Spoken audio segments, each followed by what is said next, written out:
Hello and welcome back to the Questionable Group Chat. Today we're going to watch an interview with Kyle Van Noy on Colin Cowherd's show, The Herd with Colin Cowherd. I watched the first few minutes of this interview and I thought it was really good, and I decided, you know what, I'm going to watch this live and record it so I can react to what Kyle Van Noy says live. So with that, let's get to it. He has been in the NFL, 5 different teams, and yet he's productive with all of them. Kyle Van Noy, 11 years, a 2-time Super Bowl champ, both for the Patriots. So this is interesting. Let's start with this. Kyle, do you watch free agency? I mean, the first thing I'm going to say is yes, because we saw Jamar Chase and T. Higgins, what they just got, right? They're in our division. We have to watch. Yeah, honestly, as a Ravens fan, great for the Bengals. They got Jamar Chase and T. Higgins, but to be honest, I'm not really afraid of the Bengals. I mean, the Ravens have pretty much owned the Bengals for the last few years, and Jamar Chase and T. Higgins have been on that team this entire time, so nothing has really changed with them. I'm not really worried about them. Great for them, but their defense is awful, and we'll see if it gets better. That's amazing that they got those deals done up there, and at the amount that they did, they went all in on offense. So it was pretty crazy for a team to do it, but I'm happy for them. I got to spend some time with Jamar Chase at the Pro Bowl and Joe Burrow. Two very extraordinary young men in this game that are just going to grow even more. Just two really good dudes at what they do with their craft, and so I'm happy for them to get their money, but not happy when we have to play them twice a year. Well, it's interesting because I talked to you a year ago. I think it was before you signed with the Ravens. You ended up 12 and a half sacks, made your first Pro Bowl. Let's go. It's interesting. That's not the way it usually works. As you get older, yet so I'm going to say some of this, obviously a lot to you, but some of it had to be fit. Yeah. Was it? Yeah, I think a little bit it is about fit, but I also more think it's about mindset. My mindset's different. I believe that every day when I wake up, it's different. It's kind of our family motto with my wife and I. We're just built different. And that's the attitude that I brought into that building. I felt that I was a little disrespected by not getting any offers during that offseason. I feel like I perform at a high level my entire career. And then for nobody want to come after me, I was like, man, just because I turned over 30, you're going to say, oh, he's old now, he's washed. But then when I got on the football field, it was the right fit.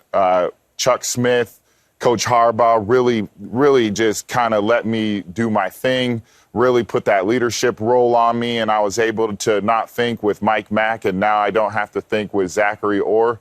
They do a really good job to put me in positions to succeed, and I've really taken off. I play with a bunch of really good players like Roquan Smith, Kyle Hamilton, Nnamdi Madubuike, and then Odafe Owe, and we just do our thing together, and I'm really grateful to be with the group. The core group that they have is something I haven't been around in the league, to be honest, and they're special. Lamar Jackson, Derrick Henry, Tyler Lindenbaum. Did you know? Special. This is such a great team. And real quick, I want to check on that Kyle Van Noy. Did he really have 12 sacks and nobody tried to pick him up before he came to the Ravens? This season he came off 12 and a half season. Okay. I got confused there for a second. Okay, he had 5 sacks, then 5 sacks. It's not bad. Then crazy 9, and then this past season 12 and a half. Unbelievable how he's playing at this level. But he's absolutely right. We have such a squad on defense. It's crazy. I mean, it feels like our weakest thing on defense was pass rush, and Kyle Van Noy and Owe have done a great job of shoring that up. And we have so much talent on defense and on offense as well. We just got to execute in the playoffs. That's all it comes down to. Anyways. Did you know in camp, when you guys acquired Derrick Henry, could you tell in camp, oh, this is going to be a load? I don't know if I want to say that, Colin, but I thought they were going to be really good. I thought the way that they were operating, the way that the offensive coordinator was calling plays during fall camp, you knew it was going to be a work in progress, right? Right. We saw the first game where people were a little unhappy against Kansas City at the time, but then it took off from there, and we really relied on both of them. And one thing I'll say about that duo is it was the first time I believe that they both played with superstars and they elevated each other because they knew they didn't have to do everything. Right. But at the same time, when it was their time to shine, they took it up another level. And so that's something that I watched during the season. It was awesome. The leadership that Derrick Henry brings, the attitude he brings is exceptional. It exudes through the entire building. Everybody, likes to be around those two. And Lamar Jackson is the best teammate. He hangs out with everybody. He does. He knows everybody's name. He's a joy to be in the locker room. We know you talk very highly of him, and I'm sure he appreciates that. You're one of his big cheerleaders in the media, even though he's had, his downs in the playoffs. But I think that's part of his journey. I think that's part of the struggle that he's had just a little bit. I also think it's going to propel him. And the Lamar Jackson that I know, that I see every day, it's going to fuel him and get him better and better and better. We've seen just a little bit. I think he's got a whole nother level to go. Yeah, I've said this. There's a lot of quarterbacks in the league. Man, one thing I love about Lamar is he has such great football character. And you can see, if you just look at his stats, every year he has gotten incrementally better. And that's just a testament to how much work he puts in the offseason to get better. Like before it was, he's not that accurate. Then it was, he can't throw outside the numbers. Then it was, he doesn't have really that good of a deep ball. And every single season he's gotten just a little bit better at throwing the ball. And look at it, it's just, you can just see it. I mean, yeah, the 2019 was the MVP year. And then I think he was injured 2020 and 2021, or it was 2021 and 2022. And then boom, he just, especially actually 2023, you really saw a step up in his throwing ability. It was crazy how much better he was. I mean, look at the completion percentage. 64, 62, and then 67, and then 66.7, basically 67 again. It's insane how much better he's accurate, and also just how much he's gotten better at staying in the pocket and throwing the ball instead of just running off.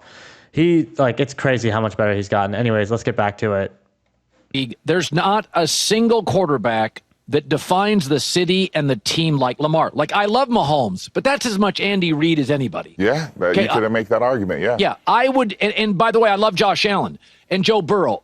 I honestly feel if I would have picked a culture and a city for Lamar Jackson to play in, it would have been always overlooked, often disrespected, tough, gritty Baltimore. Yeah.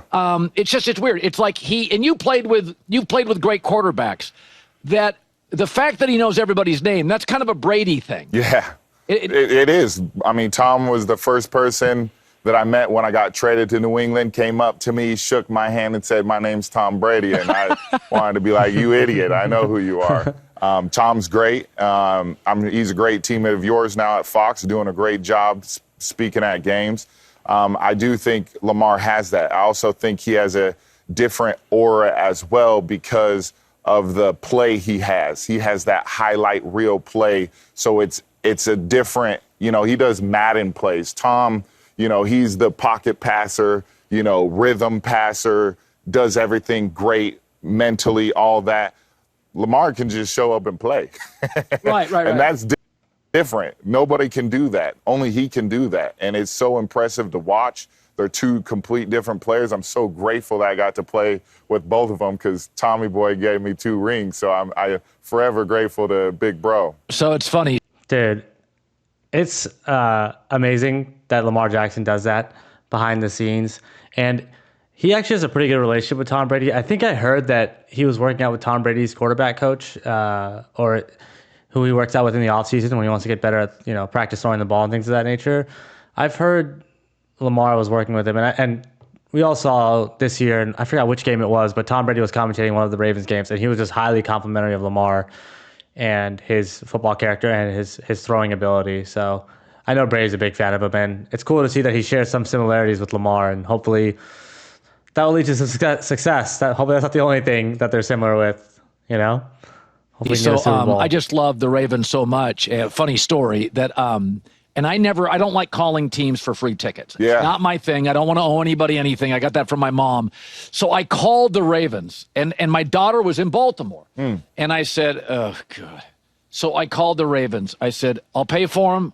I don't like asking for tickets. They're like, it's fine.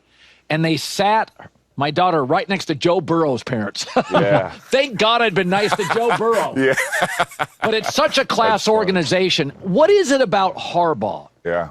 The secret sauce, like he's kind of a man's man. Mm-hmm. Like when I look at John, it's always like if you do your job, Yeah. he will treat you. He just expects you to be a pro. Yep. You know, I want to start where you just went with the organization. Yeah. Mr. Bisciotti, Yeah. amazing owner, one of the best I've been around, top down, loves football, wants the team to win, but he pours money into the organization. Yep. He gives everybody, you know, that A1 treatment. It doesn't matter who you are in the building. He does a phenomenal job. So I do have to commend him for that. And I'm glad you had a great experience with him, but it starts with him.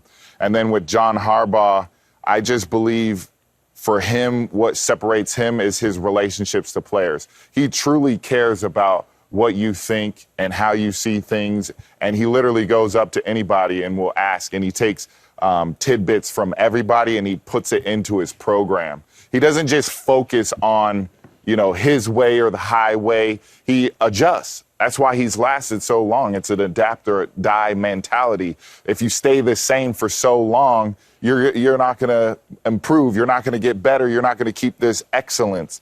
That's what I see the difference between him is that mentality to always get better each and every year and the trust that he has with his players and the relationship. He's a relationship guy. He's a tough guy.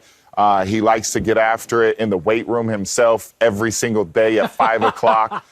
He's in that weight room, and that's the kind of attitude he has without the same day, and he has that standard for everybody, that standard of excellence. You know, Steve Bisciotti is a fantastic owner.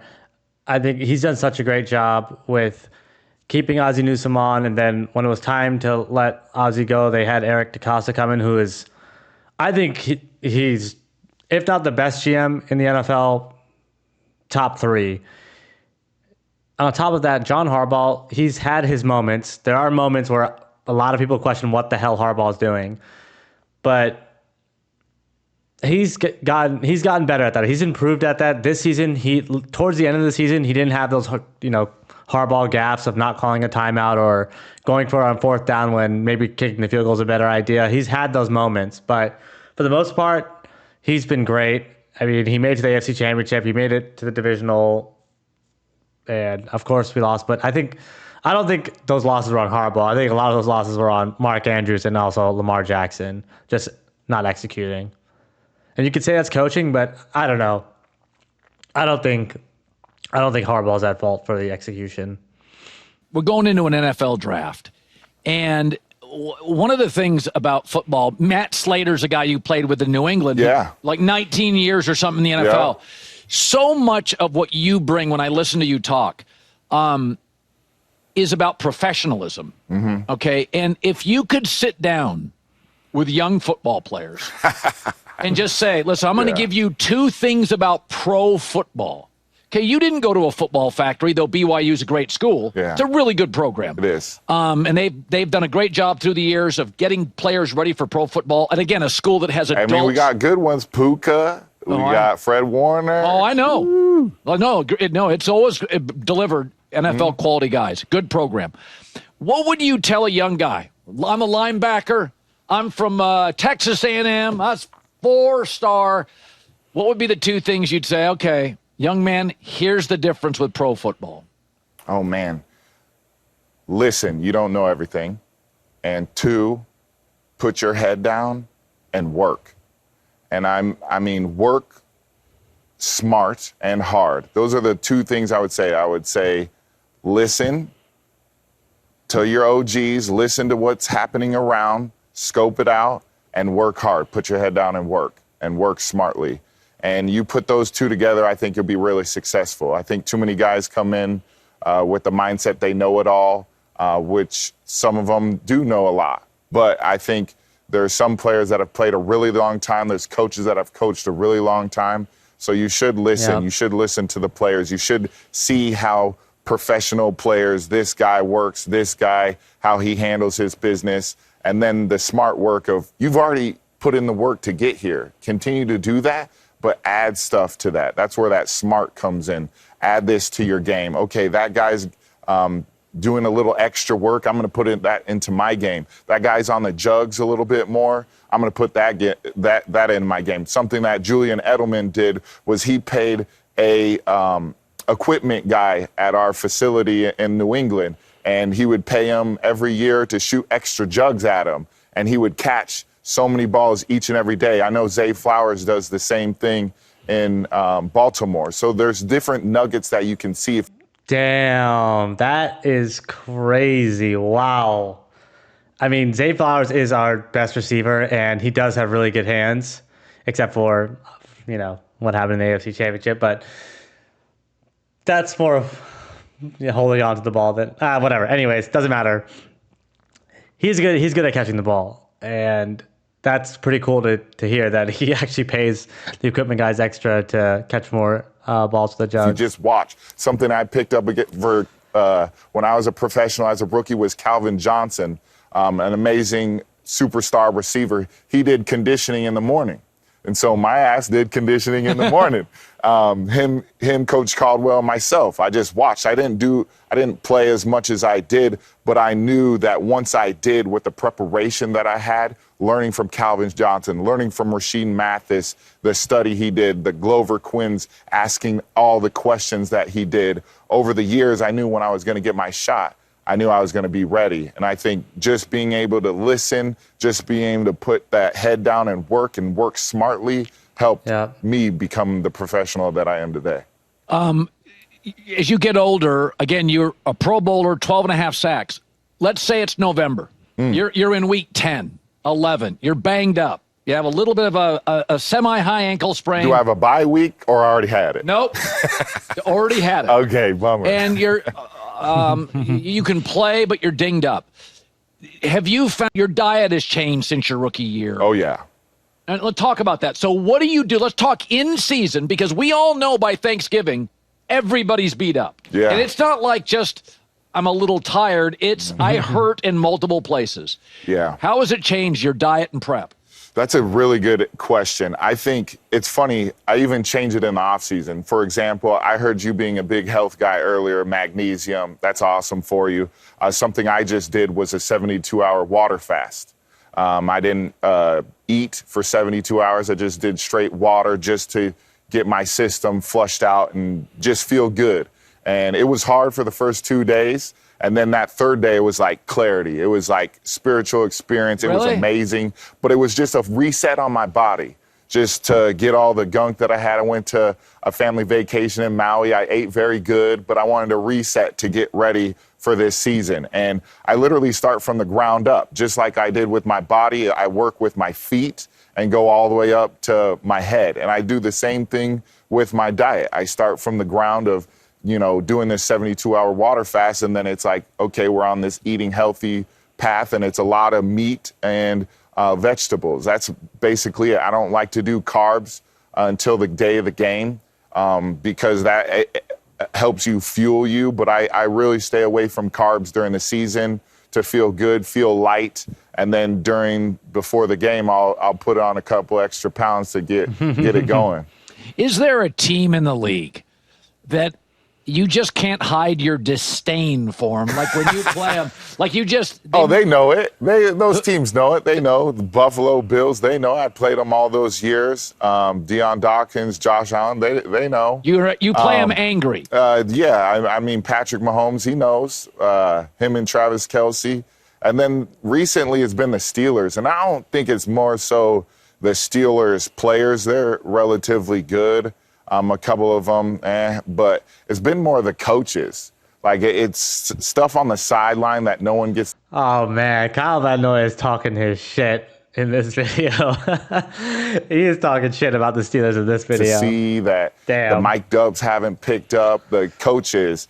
Trash talking? Yeah. Especially, like, it's a competitive game, right? And I love trash talking, but all those games have been close. It hasn't been like we've whooped you, or those games are always close. Yeah, the new phrase is people say belt to ass, like that's kind of the new phrase, but that's when someone gets really beat, right? And for us, like they've been in competitive games. I feel like it hasn't been Tomlin. It's been the other coaches around have been kind of talking a little trash. And so the disdain's getting back with that Pittsburgh Ravens rivalry. I feel like it wasn't there when I first got to the Ravens. It's been mostly the Cincinnati Bengals and us. And I feel like it's going back to that Ravens-Steelers rivalry that we've been so accustomed to. Who is, and it could be one of your teammates, in all the years in the NFL, could be Logan Mankins, I don't know. What is there an offensive lineman that's coming around the corner and you know it is 2 hours in the gym, like somebody that you have so much respect for. Yeah. Even the night before, you're like, or on that trap play. This is a good question. It's funny you say this. It's actually a member of the soon-to-be Hall of Fame, should be, from the Ravens and Ring of Honor for the Ravens, Marshall Yonda. Yeah. Me and Hightower would talk about him. Because back when we were playing in New England, we played open B-gaps, which means you get an end, and then you get a traditional nose guard, and then there's an open B gap, which is the guard. Right. And then it's you. So it's one-on-one with Marshall Yonda. You're about to have a long day with him. That was somebody that I always respected. Hands, physicality. Yeah, he was physical and strong, and he wasn't afraid of nobody. Like, you had to bring it every play. And playing against him and Osemele, when he was with the Raiders, with Gabe Jackson, when they had an older Marshawn Lynch. Lineman too. Yeah, Osemele, who also played for the Ravens. Yep. He was so strong. Oh, just mean. You had to tell him, hey, you're playing great this season. You're playing so good. Just take it easy on this play. That's when you respect the guy. Yeah, those two players I had a lot of respect for. And then Zach Martin. Played him in. It wasn't a physical standpoint that you were like, it's going to be a long day, but it was more of, he's a great football player. He's going to be ready to go. He knows what he's doing, and he's fast and he's strong, and he's not overpowering you. He's just quick. He's kind of technician. Technician, just like Jason Kelsey was, just like Alex Mack was. I remember getting ready for him for the Super Bowl back in 2016 in New England, and how fast he was able to climb up on the backers to run and cut them off on his cut blocks. Those guys, not necessarily brute force, but those guys, technician-wise, those three were really, really good at their craft. By the way, it should be noted that the two most physical guys you mentioned played for the Ravens. Yes, they did. That is always that's always fair. Been their culture. Yes. Harbaugh's love tough guys. Yes. Hard nose. He does. And that guy that's the toughness guy for us, the two guys that jump off is Travis Jones and Nnamdi Madubuike. Those two are a force in the interior D-line. They're up and coming. Their ability, their arrow is pointing very, very up of both their careers. What a pleasure to see you again, man. Yeah, thanks for having me. I love being here. I love watching you and doing your thing. LA's going to miss you, so appreciate you doing everything that you've done in not just this community. I know you're here still for a while. I know you're going to Chicago, but we appreciate you. By the way, BYU's the number 6 seed. They shoot a lot of threes. They should have been higher, but, SEC, they got to get their glory, right? Mm. But the thing about Brigham that I'm going to say is you better watch out. They shoot a lot of threes. They make a lot of threes. You're buddies with Jimmer. I am buddy with Jimmer. Jimmer, he led us almost to the promised land, did a really, really good job. I think we have another phenomenal player in Richie Saunders, who is all Big 12 this year. Just an underrated Big 12. I know you weren't necessarily hot on Arizona, but I feel like them going to the Final Four. Oh, you do? You were hot. Dark horse. I apologize. So yes. they're my dark horse. Yes, Caleb Love, very, very good. The center, Vaser, he was nothing early. He's played well now. Correct. They're very good. I like Tech. All right, we're going to end it there. It looks like they're just talking about March Madness. I'd be scared if I'm anybody in the tournament because they. And he chose BYU. He's played with the number one. Looks like they're just one of the top golfer recruits. They're just talking about March Madness there, but this was a fantastic interview. The Ravens, their roster is honestly, it's pretty much almost exactly the same. There wasn't that many impact in the losses we had. Number one, we re-signed Ronnie Stanley. That was really important. We'll see what happens with the draft. I don't know what's going to happen with Justin Tucker and Mark Andrews. And also, are we going to see an extension for Kyle Hamilton or for Tyler Linderbaum? I don't know. We'll see. I think something big is going to happen on draft night. My guess is we're going to trade Mark Andrews, but we will see. Thanks for watching, and please make sure to like and subscribe, and I'll see you on the next one. Peace.